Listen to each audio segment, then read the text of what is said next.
Okay, so in this video I'm going to help you guys with MathXL 6-5 about unit rates.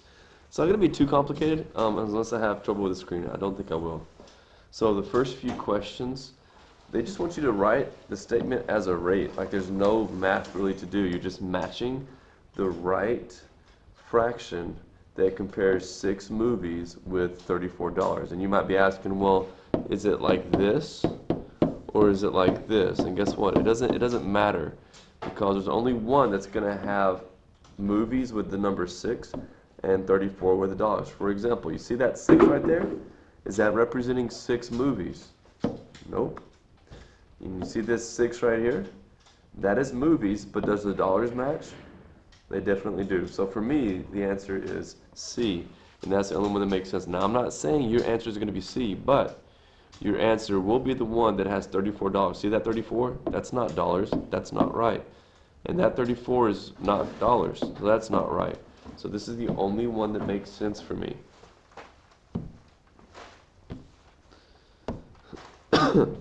Number 2, you answer it the same way, which is why I'm not going to do it. So just figure out which one has 65 movies and 5 DVDs. It's a pretty basic question, okay? Now this one's a little bit different, so I'm going to spend a little bit more time with this. They want you to find the value of M, and they give you this kind of setup. So let's look at that a little bit closer, okay? We're trying to find the value of M, and M is right here. So we've got a couple of different rates that we can use. I'm actually going to look at this one. So here's what we got. We've got 72 megabytes in 4 seconds. Now I'm looking, and I'm asking myself, wait a second. From here to here, I can get there. Now, you're going to be finding a unit rate, and it would actually be a lot easier if I wrote it like this for you guys. And how would you get, oh my gosh, there we go. How would you get from 4 to 1? Well, that's easy. You divide by itself.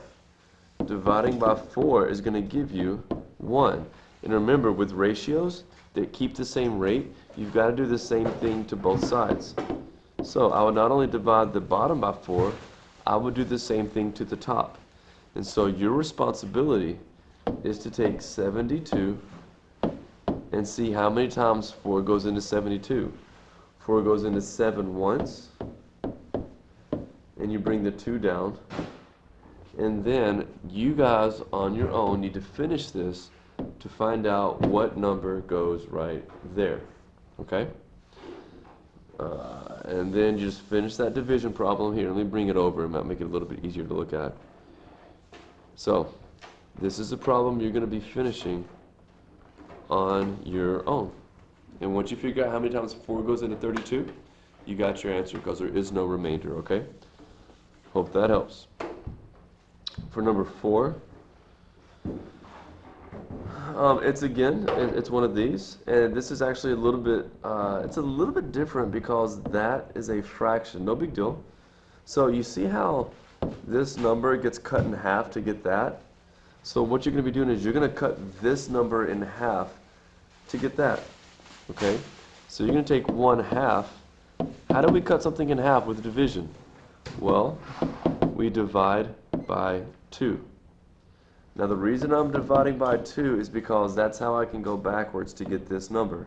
And that's how I can also go backwards to get M. So now this is going back to something we covered in September. How do we divide with fractions? In case you forgot, you've got to keep, change, and then you flip. Remember? So now we just multiply across, and we are done. And our answer is 1/4. I'm going to hit submit, and that's going to be right. So I actually gave you the answer for that one, okay? You're welcome. For number 5, now this is what we did on last Friday, okay? Remember doing this? It says find the unit rate. So we're going to put 108 people right here. Oh, no, it's doing it again. Oh. So I'm going to put 108 there. And then I'm going to go below it, and they already set up the fraction for us just to make sure it's a little bit easy. Now, to find the unit rate, do you remember what your notes say? How do you find a unit rate? Step 1, set up a fraction. And then step 2, divide by the denominator, okay? And the denominator is going to be 12. So I'm going to divide the bottom by 12, and I'm going to divide the top by 12. When I divide the bottom by 12, you guys know that's going to give us 1, and 1 what? Well, 1 day. So let me change that to days. That's pretty basic. And then up here, we're going to take 108 divided by 12. And 12 goes into 108 9 times exactly. I'll be out as soon as this video is over. Okay. So 108, 12 goes into 108 9 times, and there's no remainder. So I'm going to put a 9 right there. Oh, good, it does work again. And that's 9 what? Is it 9 people? Yes, it is. Not days, but 9 people. Whoa, sorry. 9 people, not days. So, 9 people per day. That's the unit rate. I'm going to check it just to show you that it's right, and it is. Now, the next one's going to be a lot like it, okay? So, I'm going to let you do this one on your own. You're going to put the two numbers here. Make sure you divide by the denominator here. That's going to give you, we know the 1's going to go here because it's a unit rate. And then you're going to keep the pounds with the pounds and the years with the years. So really, the only division you have to do to solve this is you've got to figure out what that is. I'll get you started. 7 goes into 9 once, and then finish the rest on your own. Okay? You can pause me and go back and listen to that explanation again if you need to. Number 7, same type of thing. Now notice the numbers are a lot bigger, so when you do the division, it's going to be a little bit more involved, okay? I'll try to help you out with that a little bit without giving it all away. 6 can't go into 2, it's too small, but 6 does go into 21 3 times. I'm going to multiply, I'm going to bring down the 9, 6 goes into 39 6 times, okay? And I'm going to let you finish the rest of this problem. You're going to put some number here, you're going to bring this down, and then you're going to finish and figure out what number goes right there. Okay? So finish that, and that will be the answer, and you're going to put that number, whatever this number is, it's going to go right there. And you know that's going to be toothpicks, you know that's going to be case or cases, you know it's going to be 1 case. Because it's a unit rate, and with the unit rate, the denominator is always going to be a 1. So finish that on your own, and then put all the answers where they go, and you should be fine, okay? Number 8, yeah, I want to move on. It took Alex 6 weekends to paint 15 fences. At that rate, how long will it take her to paint 20 fences? So here's what I'm actually going to do. I'm looking at this, and I can't get from here to here by multiplying. So what I'm going to do is I'm actually going to take this rate, 6 weekends to paint 15 fences. What's one way I can solve this? I actually am going to divide by 15, okay? I'm going to convert this to a unit rate, okay? Now that's going to give me 1 fence. And how many weeks will it take to paint 1 fence? Well, I'm going to actually have to divide. 6, remember 6 is first, so it's going to go under the roof. And I'm going to make this a decimal. And 6 goes into 15 0.4 times exactly. Because 15 times 4 is 60. So that's going to be 0.4 weeks. Now watch how that's going to help us, okay? So let me get rid of this. I'm going to drag this over here. Now we've got a unit rate, and that's going to be extremely helpful because now we're just converting. And how long will it take to paint 20 fences? Well, if you know your rates and ratios well, you should be able to realize, wait a second, I can get from 1 fence to 20 fences by just multiplying times 20. And since it's keeping the same rate, I'm going to do the exact same thing to the top. Because if I'm going to take 20 fences, it's going to take me 20 times the amount than 0.4 weeks. So I can get it from the bottom to the bottom by multiplying times 20. So now I'm just going to do the same thing to the top. So your responsibility is to take 20 times 0.4. And be careful with the decimal. You solve that, and that's going to give you the answer to this question. I hope that was helpful.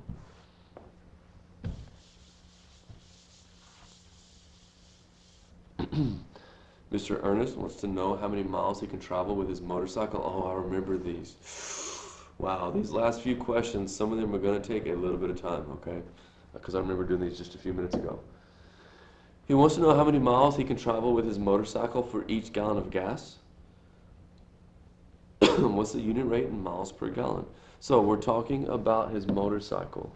His motorcycle, what's the unit rate in okay, look, here's our per, okay? Miles comes first. So the motorcycle travels 640 miles, and look, it tells us right here, in 10 gallons. So here's the good news.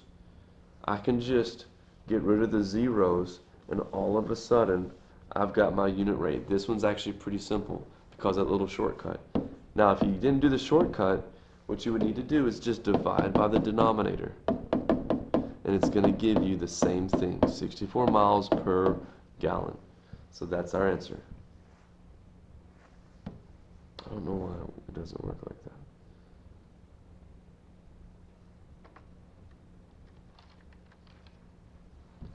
Now for the next one, number 10. Mosquito. How did I not kill it? I literally just smashed it. That's unbelievable. Anyway, sorry. We're going to use the table for 9, 10, for the next few questions. So let me see if I can look at everything here. I don't think I can. No, that sucks. I'm going to start having problems with the screen. And that's super frustrating. That's super frustrating. I'm going to have to be really careful how I do this. Okay, so I'm going to use that table. Distance driven using 10 gallons of gas. Is that what it says? It is. Oh, it's so hard to do that. Let me go over here.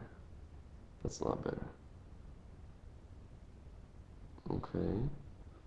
10 gallons. Let me put it up here. That's the distance driven using 10 gallons of gas. Okay, question number 1. Go down. Stella used 25 gallons of gas driving to and from school this week in a van. How many miles did she drive this week? So, let me think about this. You know that she gets 60 miles in 10 gallons in the van, okay? We also know that we can shortcut this and realize that she gets 6 miles for every gallon. 6 miles per gallon. This is a unit rate that you're looking at right here. So if she gets 6 miles per gallon and she uses 25 gallons, what we're going to do is we're going to multiply. We can get, so this new ratio is going to be 25 times bigger, and it's going to keep the same rate. So we just need it to be 25 times bigger at the bottom, like you see, and at the top. So we're going to take 25 times 6, and that's going to give us our answer for the first part. Oh, I knew that was going to happen. Since the van travels 6 miles using 1 gallon of gas, she drove 150, right? That's what we said? Using 25 gallons of gasoline. Let's check that. And it works. Now let's go to this number 10. Tim, where'd you go, Tim? I don't want to see all of this. It's too much. Tim is using his motorcycle. So let me scroll down to motorcycle. And then let's look at a little bit more of this. Okay, perfect. Okay. Tim says he can travel farther on 5 gallons of gasoline using his motorcycle than he can on 15 gallons of gasoline using his car. Is he correct? Well, I don't know. Let's find out. So if he uses 5 gallons using his motorcycle, well, how far did it go? So let's look at this first, okay? Since the motorcycle travels blank miles using 5 gallons of gasoline, well, it travels this many miles on 10 gallons of gas. So what that means is he's traveling 56 miles on 1 gallon. And we're going to use that to calculate in 5 gallons how far he's going to travel. We get through from here to here by multiplying times 5. So I'm going to multiply this times 5 and get 280. And I'm actually going to double check the math over here real quick. Yeah, 25, 26, 27, 28. Yeah, that's right. So when we go over here, since the motorcycle travels 280 miles using 5 gallons of gasoline, and the car travels, well, the car is going to be 160 miles on 10 gallons. So that's 16 miles per gallon. Okay? And we go back to the top of the question. How far will he go on 15? Okay, so 15 gallons for the car. So I'm going to be multiplying 1 times what to get 15 gallons? Well, 1 times 15. So what that means is I'm just going to multiply 16 times 15. Let's see what that gives us. 0, 80, 6, 1. That's going to be 240 miles. Because I did the addition in my head. 240 miles using 15 gallons. So that's actually not as far as a motorcycle. So Tim is correct. You check the answer. Yeah, you guys are going to hate me for how long this question is. It's very involved. Okay. And then the last part. A car has a gasoline tank that holds 12 gallons of gas. Can someone use this car to make a 191-mile trip on 1 tank of gas? So here's how you have to think this through, okay? So let's go ahead and look at the ratio right here. 160 miles in 10 gallons. The unit rate of that is going to be 16 miles per gallon. And we're going to use that unit rate to help solve this. So if it's 16 miles per gallon, and we're using a tank, well, how many gallons is a tank? Oh, it holds 12 gallons in the tank.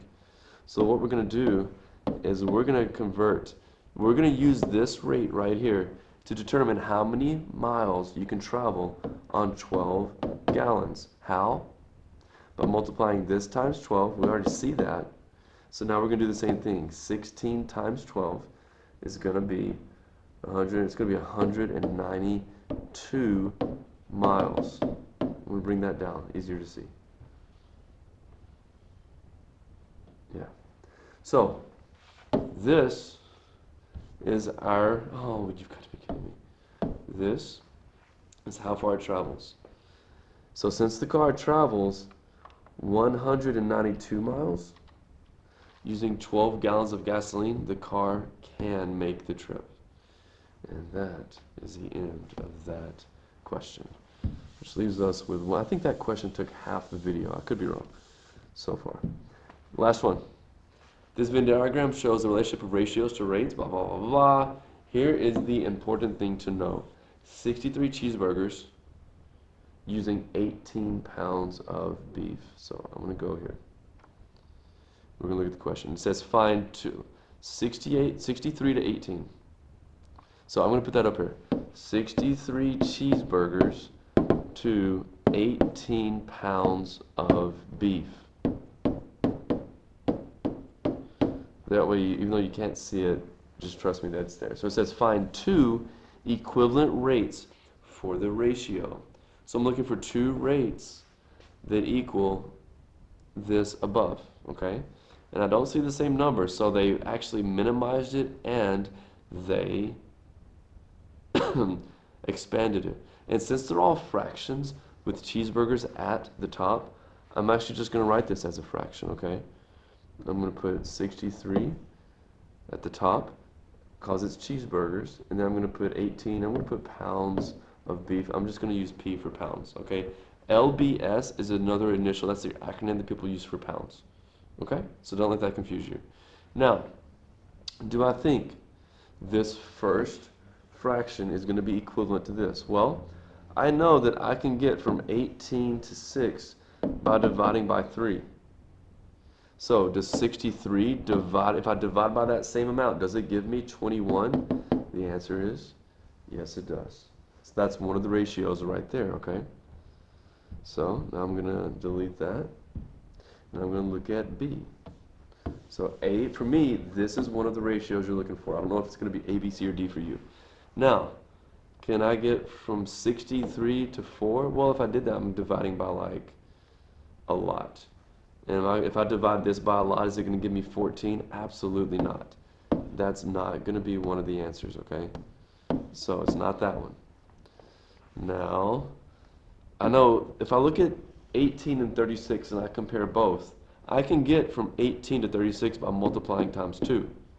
So if I also multiply this times 2, I'm going to get 126. Well, guess what?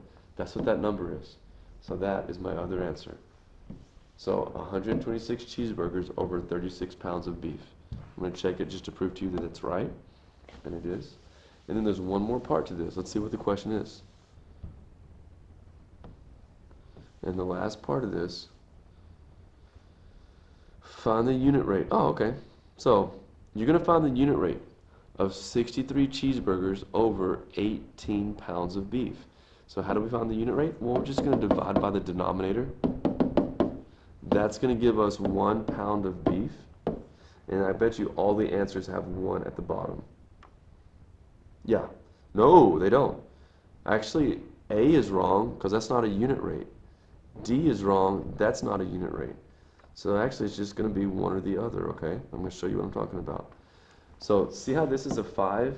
You need that to be a 1. So that's not right. That's not right. So the answer is either going to be, it's 63 over 18. So you're going to have to take 63 divided by 18. And whatever answer you get, it's either going to be that one or it's going to be that one. Honestly, once you figure out how many times 18 goes into 63, it's either going to be 3 or 4. So once you figure out that, that's all you need because you know it's going to be B or C. Hope that was helpful. Hope the video was helpful. Sorry about number 10. I know that's kind of a monster. It's a lot to do, but it's going to be good practice for you guys. Hope you had a good weekend with the day off yesterday, and talk to you later.